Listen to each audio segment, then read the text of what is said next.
It's no secret that creatives aren't necessarily known for their love of structure, whether it comes to work or projects or anything else. Well, the thing is that structure is really the only way to let your creativity shine. Structure is not the hindrance of creativity, it is the pathway to it.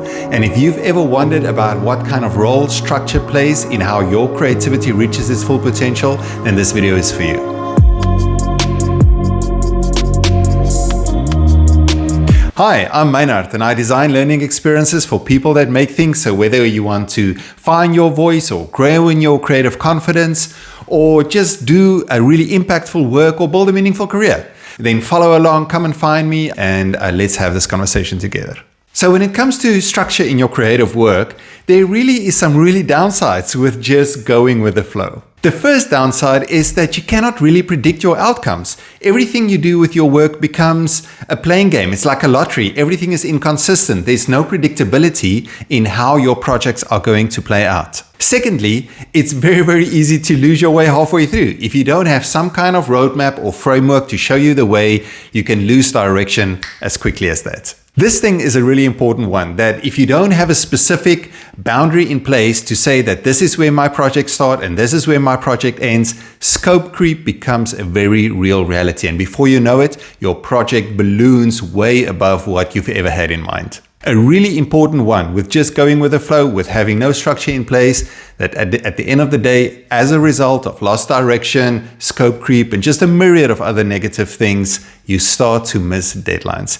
And what good is creative work if you can't ship it on time? When you put all these things together, I think for me at least, the biggest detriment of not having structure built into your creative workflow is that it increases stress and anxiety. At the end of the day, my creative projects stress me out so much if I don't know this is what has been done today, this is what I need to do tomorrow, this is where this is going, and that's where it's coming from.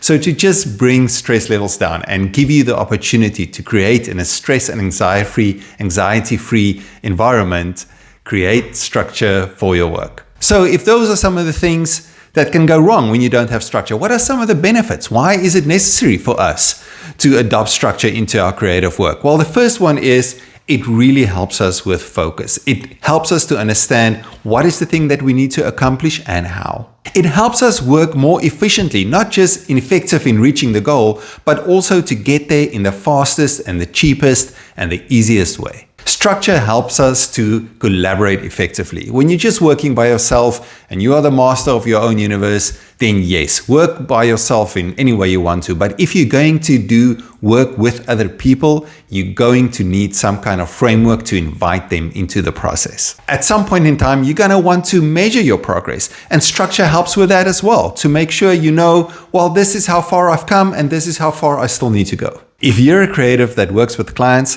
having a structure in place is of immeasurable worth to just make sure that the experience that clients have with you at the end of the day is a great one and you deliver work that is satisfactory. So there are, of course, many types of frameworks you can build into your work, but when you think of all the type of creative projects that there might be, whether you're a photographer or a designer or a videographer or a developer or a painter or a sculptor, or maybe you just work as a manager or a leader, or what kind of creative you ever may be, here are 6 different steps that every creative project, in my experience at least, needs to journey through to get to fruition.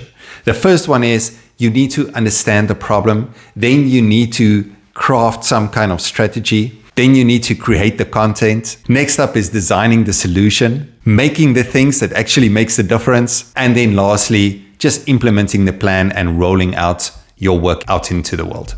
Those are the 6 main, very high level steps of creating a framework for any type of creative work, whether you're a photographer or a videographer, whether you are a leader or you design growth or you're a project manager, no matter what kind of creative work you do, all projects mainly go through those 6 steps.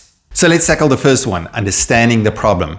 If you're going to design a solution, you need to start at what the problem is. I love this quote by Albert Einstein. He says, if I only had 60 minutes to design a solution, I'd take the first 55 minutes and just figure out what the problem is, and then just take the last 5 minutes and the solution will present itself. Being sure about what the problem is key to making sure that whatever you design after that is actually correctly positioned to solve that problem. Here's one specific tip to help you become better at defining problems, writing down problem statements, and just making sure you know what the point is. And it is this, and I've said this a couple of times, it's to listen, to really, really listen, to take some time at the beginning of every creative project and go to the people that's going to be the beneficiaries of that project and just listen to them and obsessively document everything you're learning so that you can go back to that when you're putting your strategy together, when you're designing your solution, and just ask yourself over and over and over again,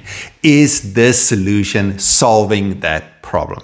The second step is to take that problem statement and design some sort of a roadmap, a strategy towards a potential solution.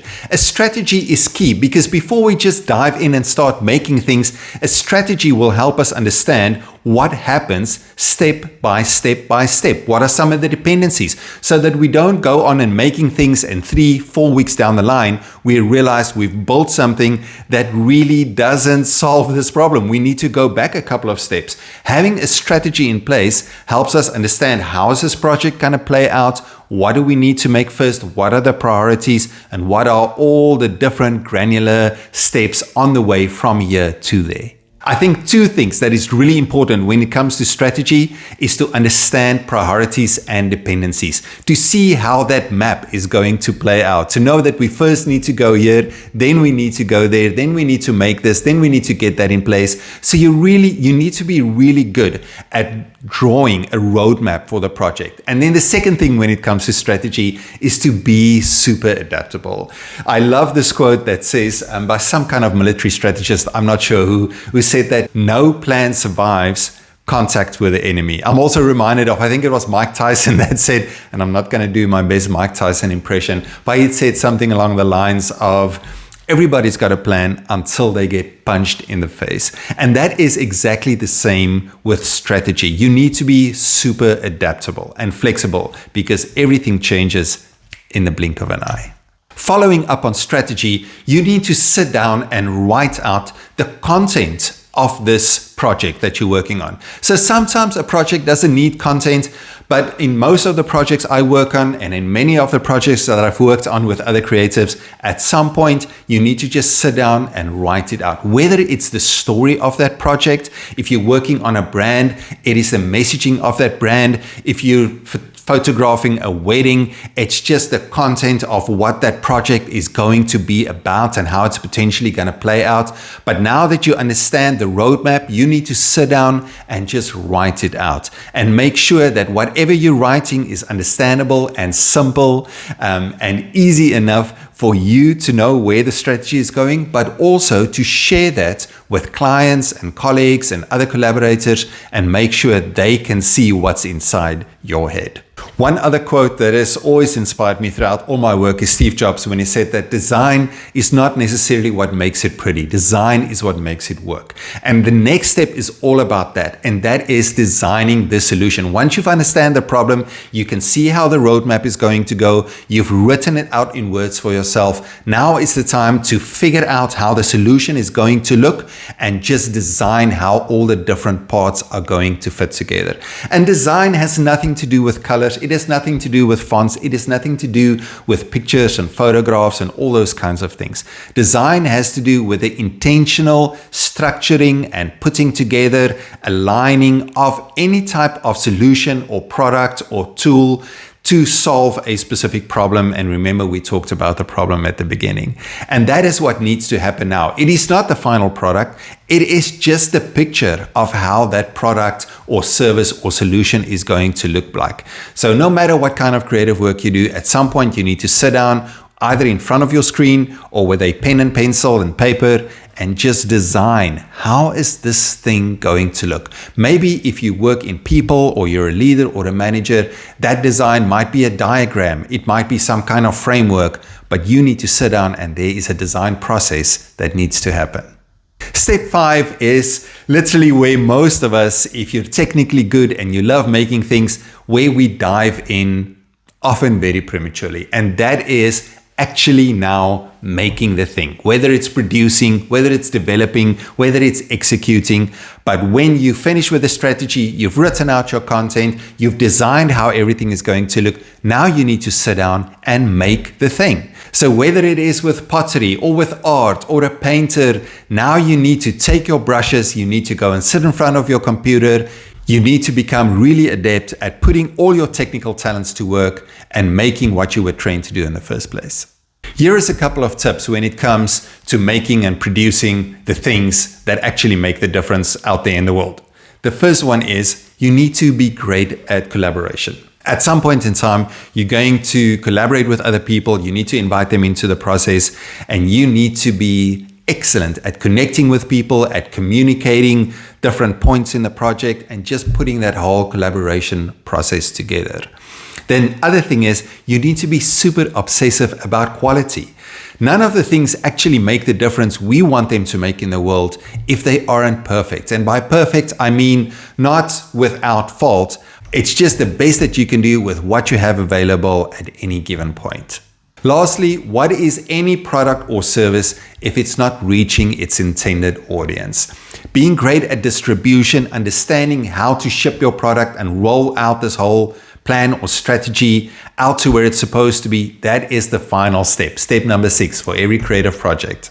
Being great at rollout helps us to understand what impact it has, how to measure the success of a project, and also it informs us more and more about our target audience and helps us to understand what is it that they need and how we can better serve them.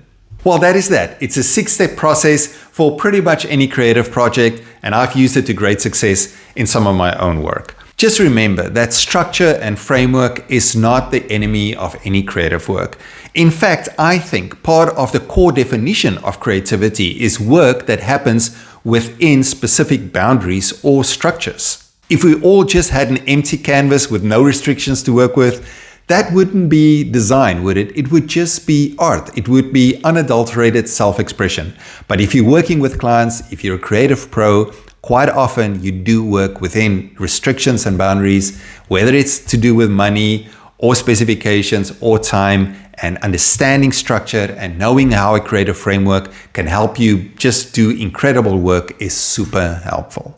Now that is that. Let me know in the comments, is this a framework that can work for you? What steps would you take out? What steps would you maybe put in? Do you have any experience of creative framework of your own? Let me know in the comments and let's have the conversation together. If this is interesting and helpful to you, why not subscribe to the newsletter? It goes out every week and it shares more of this type of content, just more in depth with some additional resources and things that can help you take your creative work to the next level as well. Well, that is that from me. If you're still here, why not check out any of these videos and subscribe to the channel, and I'll catch you in the next one.